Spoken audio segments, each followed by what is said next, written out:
O início da Covid no hospital foi um momento muito crítico. Era uma doença nova, a gente apenas havia ouvido falar, mas a gente já tinha de alguma forma que começar os preparativos do hospital para a gente poder receber esse paciente. Então a gente sabia já que seriam pacientes que demandariam nossos serviços de alta complexidade. A gente sabia que seriam demandados ali leitos de terapia intensiva e todo o entorno para o funcionamento desses leitos, né? Então, foi um momento de planejamento, muito planejamento.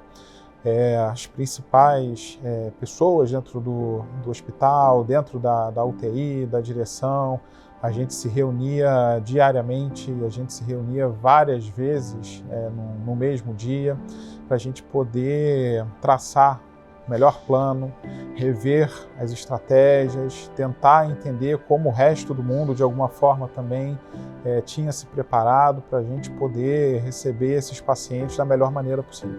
Para ser chefe da UTI Covid, para mim foi um desafio enorme e eu estava diante de uma coisa extremamente nova. Os desafios foram os mais diversos possíveis, né? Passando pela preparação da equipe para a gente receber esses pacientes que viriam com uma doença infecto-contagiosa.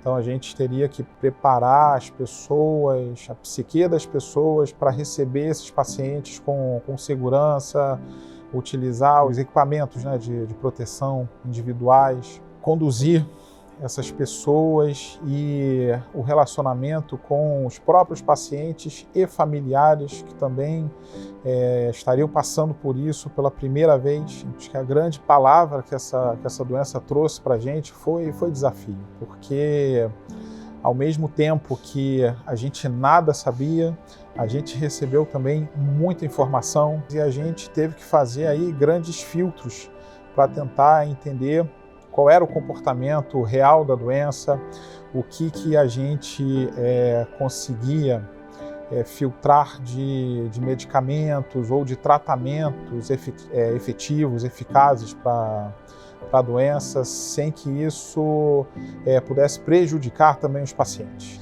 Nem sempre o melhor remédio, nem sempre o melhor tratamento é o melhor para todos.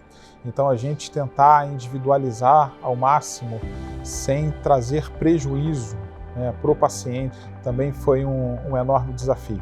Então a gente precisou muito mudar a rotina também da gente dentro de casa para não levar a doença para quem está lá dentro. Então isso foi uma rotina que também foi extenuante, também foi difícil de modificar. Você chegar em casa aí, cansado, extenuado, acostumado ali a ter o abraço, né, da esposa, dos filhos e falar opa, agora não, espera tomar banho, passar o álcool, enfim, para depois a gente retomar, né, a rotina da casa também foi bem difícil. A pandemia chegou para a gente ali em meados de março, eu peguei Covid em maio, aproximadamente.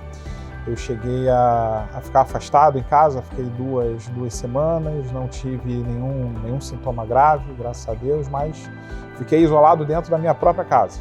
Tive bastante medo de passar para os meus familiares, porque eu sabia o que estava acontecendo dentro do hospital. E você imaginar um familiar seu, você imaginar uma pessoa próxima a você passando pelo que a doença tinha de mais grave a proporcionar, era angustiante.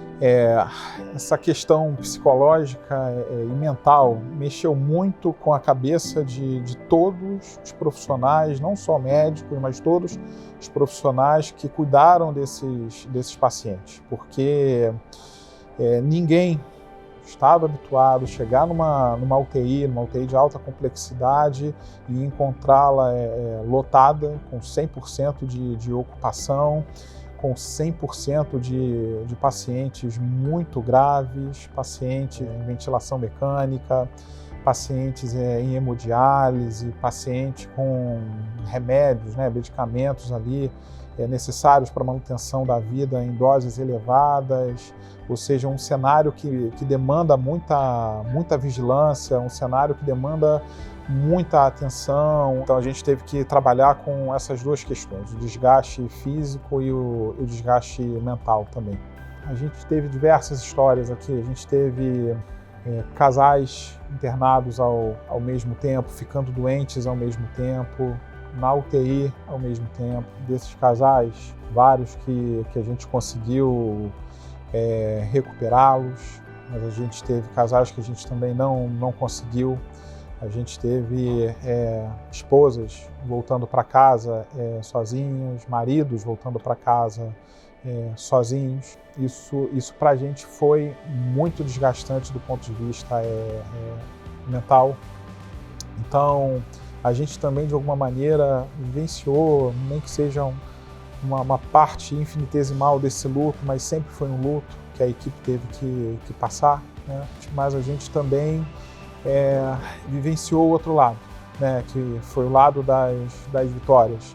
Talvez o caso que mais me marcou foi um caso de um médico de 33 anos que, ao longo da sua permanência dentro da UTI conosco, ele teve ali quase todas as complicações que um paciente crítico possa ter. É um paciente que teve tromboses, é um paciente que chegou a perder parte, né, da perna e que voltou. Cada vitória a gente tem que sempre estar comemorando e relembrando para a equipe, para mostrar que sim, que o trabalho deles tem resultado.